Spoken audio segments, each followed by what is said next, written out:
This is the National Pro Cup Championship Crown Jewel Late Model Competition here for race number 5 of 24, the Pacific Northwestern 125 at the Seattle Motor Speedway. Pepsi Max, proud sponsor of the pole award given to the fastest qualifier at each National Pro Cup Championship event. On the pole for today's race is the number 18 of Chuck Johnson. Johnson comes into today's race third in the championship, just 6 points behind the leader Zach Gott. On his outside is Eric Drakeryder, who comes in fourth in the championship. And in row 2 is Valerie Forge and Andrea Lynn Caldwell. Here they come to the green flag for the Pacific Northwestern 125. And Johnson heads out into the early lead as they go 3 wide behind him for the number 2 spot between Forge, Drakeryder, and Caldwell. Now, this Seattle Motor Speedway used to be an asphalt racetrack and was once a part of the CM Master Cup Series for a while, the last race being run in 2008. And then recently it went through a massive renovation and rebuilding process, turning this into a 1.6 mile tri-oval paved with concrete instead of asphalt due to the extreme weather that they have here up here in Seattle, in the Seattle area I should say. As Johnson leads the first lap with Valerie Forge right on his back bumper. And heading into turn number 1, Forge makes an early bid for the lead, and she'll take it heading down into turn number 3. So far this season, Forge has had finishes of 16th, 17th, and 20th. So needless to say, the Power Steering Incorporated bunch looking for good things here today from Forge. Our points leader, Zach Gott, in the 71, started all the way back in 19th place, and in just 3 laps is about to crack the top 10. His closest pursuer for the championship happens to be his teammate right in front of him in the 28 car, John Quackenbush, although at this point they'd be tied in the championship, but Quackenbush would be the points leader based on his win at Long Beach just last week. Just to give you an idea of how good Zach Gott has been this season, his worst finish so far this season has been 6th at Pikes Peak, but he has yet to claim a win this season, so that's a little bit frustrating from his point of view. Here is Andrea Lynn Caldwell, the number 90 for Caldwell Midwest Racing. Made a slight error last week about how she had just 1 top 10 finish. She actually has 2. The last 2 races she's finished in 10th position, so apologize for that little statistical error. But she's currently running in the 3rd position, and going into turns 3 and 4, she makes a run on Chuck Johnson for the number 2 spot. So clearly her best run of the season so far. She's actually been pretty consistent, finishing inside the top 15 in all 4 races so far this season, and currently running 2nd right now. Here's another guy who's also had a good run this season, currently 5th in the point standings, Parker Witten in the 34 getting around Chuck Johnson for the number 3 spot. Witten has 3 top 10s currently so far this season, including a runner-up effort at Pikes Peak where he led 85 laps, but lap traffic did him in, giving the win to Chuck Johnson as he goes for the 2nd spot on Caldwell. Then he had a miserable 22nd place run at Long Beach last week, the last car to finish. So he's looking to rebound here today with a stellar run and is doing a pretty good job so far as he gets around Caldwell for the number 2 spot and now sets his sights on Valerie Forge for the lead of the race. And going into turns 3 and 4, Witten has a run on Forge for the lead. As they go down the front stretch, Chuck Johnson watching from behind. Witten still inching up on Forge as they head down to turn number 1. Caldwell running back in the 4th position as these 4 drivers seem to be pulling away from the field a little bit. And going into turn number 1, Witten will take over the lead of the race with Chuck Johnson now getting a run on Forge for the number 2 spot. He will take the 2nd spot heading down the backstretch as Caldwell sets back in the 4th position. So Parker Witten to the lead of the race for the first time today. Here is John Quackenbush in the number 28 Asani for Gravity Racing Incorporated. The winner at Long Beach last week, his 3rd win there at the famous street circuit, currently running in the 5th position. Rumors are circulating that there may be some sponsorship coming to this 28 car. We don't know the details of it, other than that sponsorship may be interested in this number 28 machine for the remainder of the 2014 season, as Johnny Corelli comes underneath the Quackenbush, challenging for the number 5 spot. Quackenbush just 2 points behind his teammate Zach Gott in the championship, and he currently leads the Ultimatum Cup standings. On lap number 15, Valerie Forge has a run on Parker Witten for the lead of the race once again, as it looks like Johnson and Andrea Lynn Caldwell falling back a little bit, and they're in the middle of a battle themselves for the 3rd position. All 4 of these cars have pulled away from the pack, now opening up a 3-second lead on 5th place John Quackenbush, as Witten and Forge continue their fight for the top spot. Pretty clear that these 2 cars may be the class of the field, and there you see that 2nd pack coming through turns 1 and 2 as Witten regains the lead of the race. But Forge, just a few laps later, comes back underneath of Witten and retakes the lead heading into turns 3 and 4 as Andrea Lynn Caldwell sits in the 3rd position with Johnson working back and forth. From the looks of things early on, it looks like these 2 cars right here, Valerie Forge and the PSI machine, and the 34 of Parker Witten for Michael Brown Racing, they may be the 2 best cars here today, although Andrea Lynn Caldwell and Johnson do look back in the 3rd and 4th positions as Witten, after being passed for the lead, has another run on Forge heading down the front stretch, but can't quite complete the pass there as Forge heads down into turn 1 with the lead. But into turns 3 and 4, here comes Witten once again, taking the lead from Forge. One of many lead changes between these 2 during the course of this race. Woo, Caldwell getting a little bit loose there off of turn 4, losing a bit of ground to Witten and Forge, as these 2 continue to fight for the lead, swapping the lead back and forth, back and forth. It's unknown whether or not these 2 will keep it like this for the remainder of the race. This is a 78-lap race, 125 miles. On the longest intermediate circuit that these NPCC drivers will face this season, as Witten continues to swap the lead back and forth for Forge, this time taking the lead into turns 1 and 2. Here's a bit of a hairy moment. Here's Eric Drakerider in the 1 car for Saint Amazing Autosport, the current Rose Cup points leader, going 3 wide with the Mike Howard Racing machines of Sean Johnson and Sean Sanchez, heading into turns 3 and 4, and there are the Gravity Racing Incorporated cars of Zach Gott and Quackenbush. Whoa, that's tight. 5 cars under a blanket heading off of turn number 4, and down the front stretch, Eric Drakerider now takes over the number 5 spot, and just look at how tight this pack is as they head into turns 1 and 2. Whew, that was a hard stopper there, but they managed to have it sorted out by the time they all get to the backstretch. Great racing here for the 5th position as Forge and Witten continue to battle it out for the lead. Man, these 2 just will not give up, both looking for their first career wins. Forge looking to rebound from a pretty crappy start to her season, where her best finished 16th, which was at Pikes Peak, and Parker Witten looking for a bit of redemption after what happened to him at Pikes Peak a couple of races ago.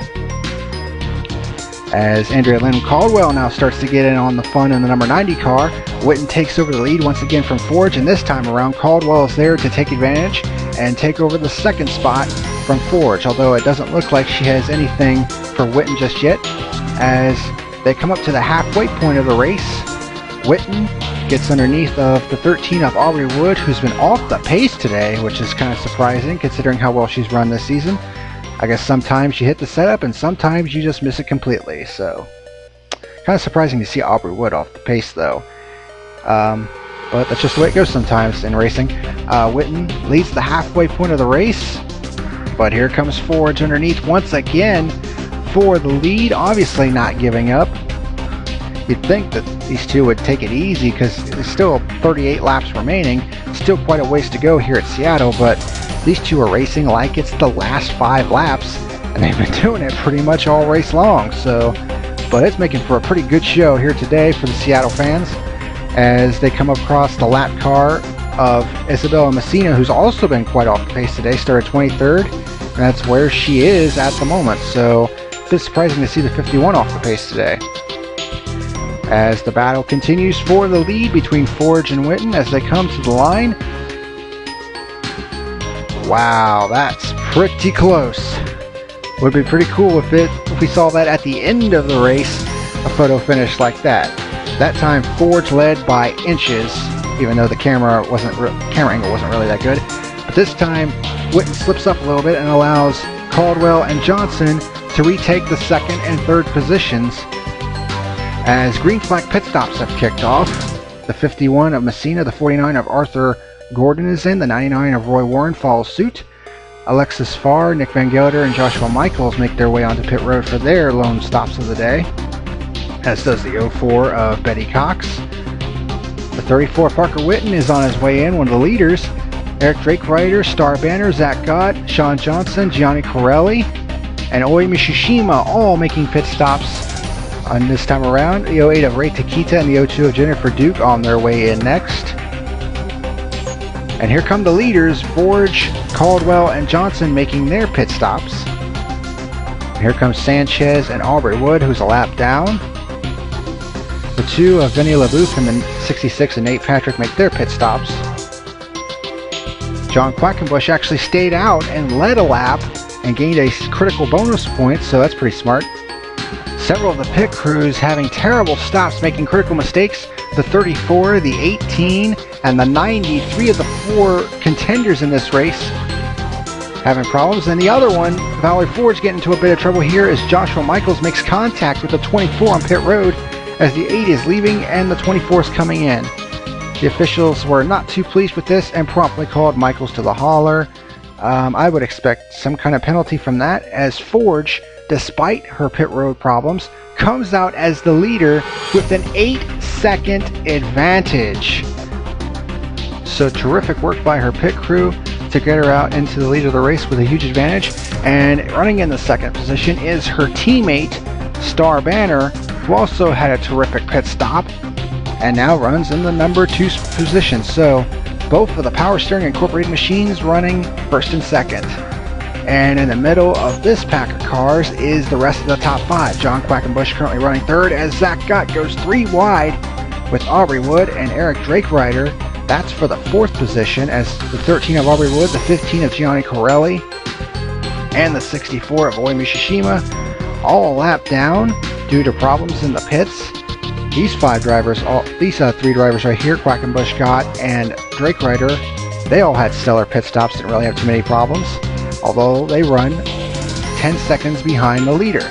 But the battle for the top 5 heats up as Drake Ryder gets around the 71 of Gott. That's for the 3rd position, as Quackenbush hangs back in 5th. And here comes Drake Ryder, who's caught up with the 16 of Star Banner and takes over the number 2 spot. The 16 not looking as good, but due to fast pit work, finds herself in position for a top 5 run. So good job by the Power Steering Incorporated crew to get her up to where she is right now, as Gott has a run on Quackenbush for the 4th position as they continue to fight amongst this lap traffic. Aubrey Wood obviously a lap down, Oi Mishishima there as well, as Scott gets around the 13 of Wood and sets his sights on Star Banner. That would be for the 3rd position as they head down into turns 1 and 2. He has the optimal line and it has a run on Star Banner going down the backstretch and into turns 3 and 4. It looks like Gott will be able to make the pass on Star Banner for the number 3 spot, and does. So move the points leader Zach Gott up to the number 3 position, as Star Banner is now forced to fight with the lap traffic of Oi Mishishima as they come to the start-finish line. Due to his pit road problems, Chuck Johnson finds himself back in the 9th position, but he gets around the 08 of Ray Takita and the 66 of Nate Patrick in the closing laps of the race, moving him up to the number 7 position. But one can only wonder what could have been had his team not had those pit road problems earlier during green flag pit stops. As Gott in the closing laps of the race has a run on Eric Drake Ryder. That would be for the 2nd position, as Gott looks to challenge the Rose Cup points leader heading into turns number 3 and number 4, and there are the lap cars of Oi Mishishima and Aubrey Wood still running with them, and Gott moves up into the 2nd position. The race was destined to look like it was going to go caution free, but the lone caution of the race comes out right as the leaders are about to take the white flag.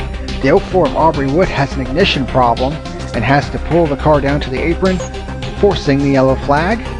However, the outcome of the race was never in doubt from that point forward, as Valerie Forge will come across the line under the caution flag to take her first career NPCC victory. Zach Gott was able to hold on for the number 2 position, his best career finish in the National Pro Cup Championship, but still gotta be frustrated that we're 5 races in and he is yet to get his first career win. Quackenbush was able to get around Drake Ryder for the 3rd spot before the caution flag came out.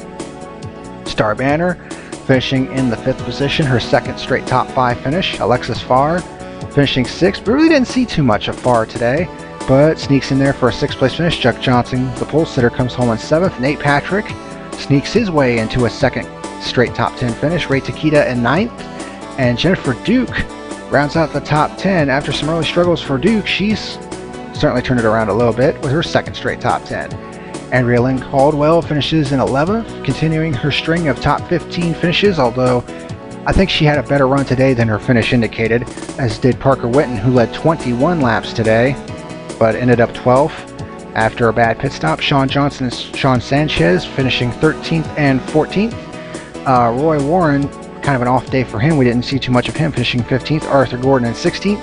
Oimi Shishima, Aubrey Wood, Gianni Corelli, and Joshua Michaels finishing 17th, 18th, 19th, and 20th, respectively.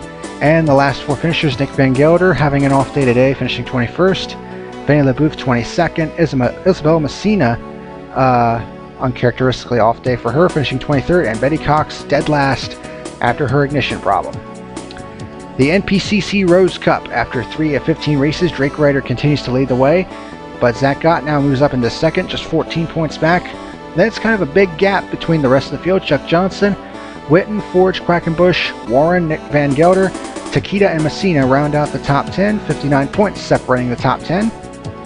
And in the overall championship picture, Gott continues to lead the way.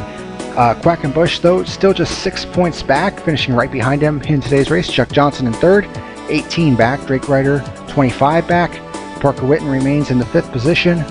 Roy Warren, Sean Johnson, Ray Takita, Nate Patrick moves up into the top 10, as did Ray Takita, and Andrea Lynn Caldwell cracks the top 10 for the first time this season. The next race for the National Pro Cup Championship is one of the prestigious events, the FedEx Super Enduro 300 at the Behemoth Bethesda Ring. Thank you for joining us here today. I'm color commentator John Lyondike, and we'll see you next time.